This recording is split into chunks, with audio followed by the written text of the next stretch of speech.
Bu Ai, bisa diterangin Ibu artinya terkait adanya kasus baru lagi masih terhadap kasus pembulian bullying ya maksudnya di sekolah, dan ini yang terbaru di Petukan SD Petukan 6, dan dari lantai 4 kabarnya si siswi ini jatuh gitu, dan ada dugaan karena bullying. Nah, dari pihak KPI sendiri merespon kasus tersebut seperti apa? Ya, pertama ini satu keprihatinan kami ya di dalam perlindungan anak, terutama ruang pendidikan kita. Tentu kami menyampaikan duka yang mendalam. Innalillahi wa inna ilaihi raji'un. Anak kita kelas 6 SD dan situasinya sedang dalam kondisi yang bermain sebetulnya. Dikabarkan berakhir hidupnya ya dengan cara yang sangat mengenaskan.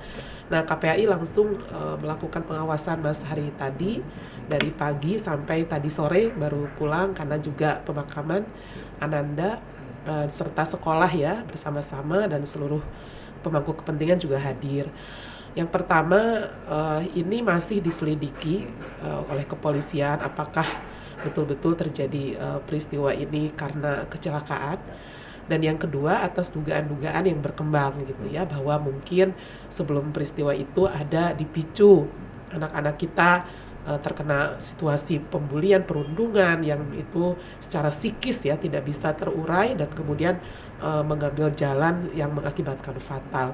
Nah, ini kita harus beri kesempatan karena KPAI mendorong sepenuhnya supaya diungkap. Dan berbagai anak yang tentu menjadi kawan bermain gitu ya, kemudian lingkungan sekolah, di dalam hal ini para dewan guru, kepala sekolah, lingkungan, itu juga saya kira pihak-pihak yang harus kita dengar informasinya, sehingga secara gamblang kita mengetahui apa penyebab dari Ananda ini sampai meninggal dunia. Tapi sejauh ini artinya dari pihak KPI sendiri sudah menemukan temuan-temuan baru di lapangan terkait wafatnya siswi ini, Bu? Artinya apa benar di situ ada dugaan pembulian?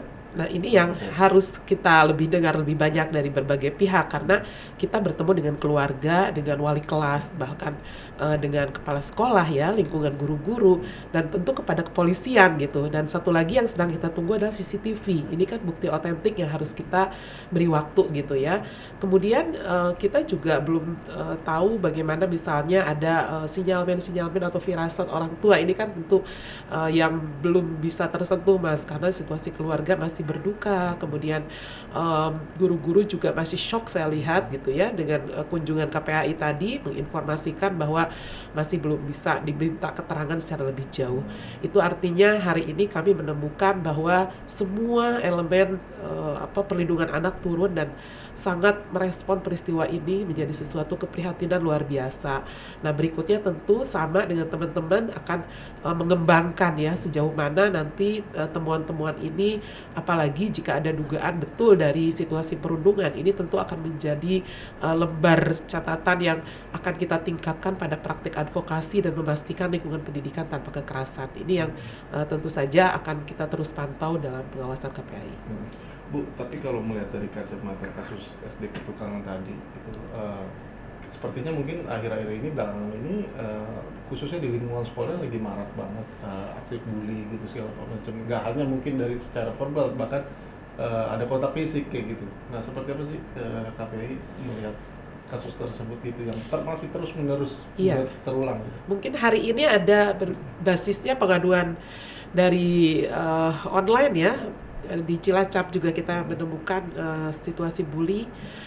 Ya, pertama kita harus tahu bahwa situasi kekerasan di ranah pendidikan itu memang sejak lama sudah dicanangkan malah oleh Kemendikbudristek ya sebagai 3 dosa besar pendidikan: situasi kekerasan, bully, intoleransi, dan diskriminasi. Saya kira kita memandang ini sebagai sebuah alarm yang sangat keras ya, bahwa lingkungan pendidikan yang seharusnya menjadi kawah candra di muka atas situasi yang mendukung ya atas tumbuh kembang optimal anak-anak serta pembelajaran masih tercederai pada peristiwa itu. Dan tentu ini tidak bisa berdiri sendiri, karena anak-anak merupakan bagian penting dari berbagai keluarga, latar belakang yang beragam, serta situasi kondisi mental ya, kesehatan, kecakapan, keberagaman yang juga unik dan berbeda-beda. Hal ini tentu di sisi yang positif ini akan menjadi sebuah opportunity besar atas kemajuan bangsa ini membawa keberagaman. Tetapi di sisi lain ketika ini tidak mampu dikelola, yang terjadi akan ada muncul peristiwa-peristiwa mereka yang tidak mampu menerima kelebihan seseorang, kekurangan seseorang, tidak kuasa dengan dengan kekuasaan yang dia peroleh dan akhirnya mencari cara untuk dia supaya bisa misalnya mengendalikan seseorang dan lain sebagainya. Nah, di ranah pergaulan seperti ini tumbuh kembang inilah yang memang harusnya menjadi cikal bakal pendidikan itu ditanamkan sedini mungkin bahwa perbedaan, bahwa situasi keberagaman ini merupakan fitrah dan yang dimunculkan adalah saling menghormati, menghargai dan memberi dukungan satu dengan yang lain. Situasi psikologis bully itu adalah jeda atau transmisi atau transformasi seseorang dalam turut memahami situasi keberagaman itu gitu. Nah, kadang-kadang psikologis ini yang mungkin kita juga sebagai orang dewasa tidak mampu mengendalikan diri kita, bahkan dewan guru dalam memberikan dukungan pendidikan pembinaan mungkin juga belum skill dan kemampuannya juga harus lebih ditingkatkan gitu ya.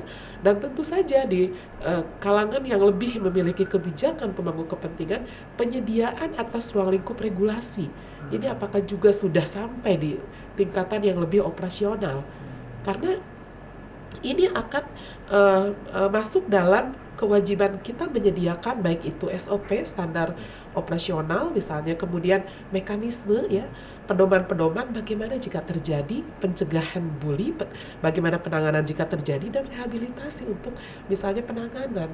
Nah, ketika ini belum dimiliki awareness di sebuah lembaga pendidikan atau satuan pendidikan, maka ya kita akan kagetan terus gitu, tidak terlatih untuk mengelola peristiwa ini.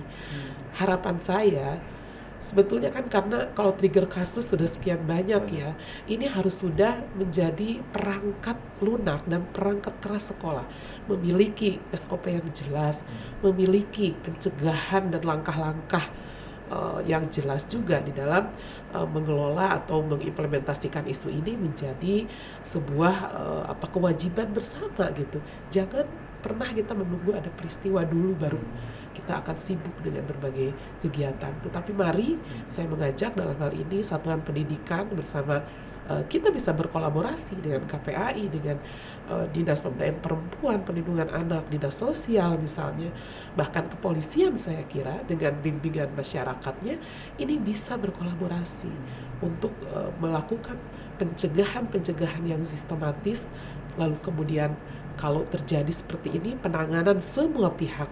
Ya, karena kita juga menunggu kinerjanya kepolisian, KPAI terus mempertemukan sumbu-sumbu perlindungan anak untuk semuanya bekerja gitu ya. Bahkan perlindungan pada orang tua dan anak-anak ini tidak boleh dibiarkan. Kami meminta dilakukan langkah psikososial, ada pendekatan psikologis, ada pembinaan yang itu secara psikososial mengembalikan mentalitas dan pikiran-pikiran positif di sekolah. Karena traumatis di sekolah, lalu akan di mana mereka mendapatkan semangat untuk sekolah, untuk belajar, beraktivitas, mengekspresikan mereka minat dan bakatnya. Kalau begitu datang sudah trauma. Begitu mereka ingin bersekolah dan melihat tempat-tempat sudah ada ketakutan. Nah, mari anak-anak yang menjadi saksi ya, menyaksikan situasi yang saya kira orang tua pun tidak kuat ya melihat kenyataan yang dia lihat gitu, waktunya untuk diberikan pendampingan psikologis, dan ini akan kami awasi. Tercatat 320 anak yang sewaktu tadi di lapangan sudah dilakukan penyisiran ya, yang baik itu saksi maupun yang mendengar gitu, apalagi yang melihat. Nah, ini tentu poin utama. Selebihnya saya kira seluruh anak-anak ya, baik sivitas akademika juga saya harap mendapatkan bimbingan psikologis itu, karena ini bukan peristiwa mudah ya, peristiwa yang sangat mengenaskan gitu, apalagi ada temannya dekatnya, misalnya ada sahabatnya. Saya kira ini tanggung jawab kita bersama memulihkan situasi dan kondisi anak-anak di sekolah tersebut. Bu, kalau yang tercatat dari KPI sendiri terkait angka kasus terutama masalah kasus bullying di sekolah sendiri, sejauh ini yang tercatat udah berapa sampai yang Iya, terakhir ini? oke. Untuk klaster pendidikan ya, pemanfaatan waktu luang, di tahun 2022 kita memiliki angka di 345 kasus ya kalau tidak salah ya. Ya. Nah ini nanti bisa dicek. Dan tertinggi itu anak korban perundungan tanpa laporan kepada kepolisian. Jadi memang yang tercatat di kami perundungan itu tidak seluruhnya berproses hukum, ya. Tetapi situasi-situasi ini yang sangat beragam dan mengancam ketahanan seseorang ya, apalagi anak ini secara psikologis tadi gitu. Sehingga memang kami sudah sampaikan laporan ini baik kepada berbagai pemangku kepentingan, terutama Kemendikbudristek ya, dan juga kepada publik dengan laporan akhir kami. Sehingga harapannya yaitu tadi bahwa ini alarm yang sudah sangat keras, kebijakan sudah didorong untuk 3 dosa besar pendidikan, kemudian perangkat pedomannya melalui Permendikbud juga sebenarnya sudah ada 46/2023 ya, tentang pencegahan dan penanganan kekerasan pada satuan pendidikan. Real action-nya lah yang kita tunggu, yaitu dari mulai pencegahan, bagaimana sekolah memastikan terselenggaranya edukasi yang optimal, simultan, bukan hanya di awal sekolah gitu ya. Kalau hari ini kan kita lihat misalnya di penerimaan siswa baru ada edukasi. Nah, saya kira lebih simultan lagi karena anak dari mulai yang mungkin dia baru menginjak kelas 2, menginjak kelas 6 gitu. Ini kan ada adaptasi baru. Yang itu dibekalinya tidak hanya dengan di awal anti bully-nya ini, tetapi bagaimana di tengah, di hilir. Dan itu terus harus simultan. Nah, kami berharap ini menjadi kebijakan, bukan sukarelanya sekolah mengadakan kegiatan gitu ya. Lagi-lagi ya ini yang kadang-kadang ada yang memiliki political will, ada yang tidak gitu. Tapi mari kesadaran bersama untuk membentuk sekolah yang ramah anak, yang lebih memberikan dukungan pada tumbuh kembang serta menghindari, mencegah ya, mampu mengelola situasi yang ada. Misalnya tadi bully, kekerasan, dan suasana yang mungkin berdampak ada diskriminasi, intoleransi. Saya kira kita tidak boleh menutup mata bahwa ini menjadi bagian penting agenda bersama supaya sekolah kembali menjadi kawah candera di muka perubahan yang lebih baik. Bu, harus ada nggak sih Bu, artinya supaya ini tidak terjadi lagi sekian pemaparan yang tadi Ibu berikan kepada kita gitu, apa perlu ada semacam apa ya, bisa dibilang kurikulum yang khusus untuk masalah membahas masalah ini, untuk masalah bully ini dari guru ke murid-murid gitu. Artinya nggak cuma hanya pendampingan saja, tapi memang ada semacam kurikulum khusus supaya mungkin ini kasus bully ini menurun gitu dan Ya, sebetulnya kan kalau kurikulum nasional dengan kurikulum Merdeka hari ini merespon itu secara ruh ya, filosofis. Kenapa merdeka? Merdeka dari segala macam bentuk kekerasan, dari segala macam bentuk hambatan, segala macam bentuk diskriminasi. Karena tujuan Sisdiknas ya di dalam Undang-Undang 20/2003 itu jelas bahwa pendidikan, kesempatan dalam mengenyam pendidikan, kemudian mereka juga harus tumbuh kembang menjadi akhlak yang baik, berbudaya gitu ya, menjalankan nilai-nilai keagamaan. Mereka menjadi anak-anak yang memiliki sumber daya yang unggul. Itu menunjukkan tidak boleh ada hambatan gitu, tidak boleh mengurangi sedikit pun hak pendidikan ini, walaupun ada ruang-ruang yang tadi bully, kekerasan, bahkan mungkin situasi keluarga yang kurang mendukung misalnya. Nah, kalau kita mau berangkat pada kurikulum, sejatinya pada tahapan operasional ini terintegrasi dengan misalnya materi ya, dengan 8 kompetensi dari seorang guru yang dia menjadi administrator ulung gitu di sekolah ya, karena anak-anak ini kan dilayani, diberikan ruang untuk tumbuh kembang secara optimal. Nah, 8 kompetensi ini baik misalnya kompetensi lulusannya, kompetensi guru ini di bidang sosialnya, kemudian kompetensi yang bergerak di bidang sarana, materi, dan lain sebagainya. Ini yang mesti terintegrasi dengan tujuan utama bahwa tidak boleh ada situasi dan kondisi yang menghambat anak-anak tumbuh kembang dan belajar secara optimal. Nah, ini yang kemudian di breakdown baik dalam pelatihan guru merdeka ya, guru penggerak misalnya, kemudian pada ruang lingkup evaluasi, monitoring, bukan hanya satu-satunya nilai kecakapan kognisi di sekolah tersebut, tetapi bagaimana afeksinya, psikomotornya, perubahan perilakunya, ini bagian penting dari penilaian akhir. Saya kira upaya ini sudah banyak dilakukan ya, tetapi bagaimana optimalisasi yang kemudian terkonfirmasi tidak ada dong peristiwa-peristiwa yang harusnya ini bisa dicegah. Nah, disinilah KPAI lakukan pengawasan yang menurut kami harus betul-betul menghasilkan sebuah capaian yang lebih komprehensif ya, dari mulai kebijakannya, dari mulai SDM guru-guru kita gitu, kemudian juga implementasi kurikulum yang ini seharusnya tadi terintegrasi.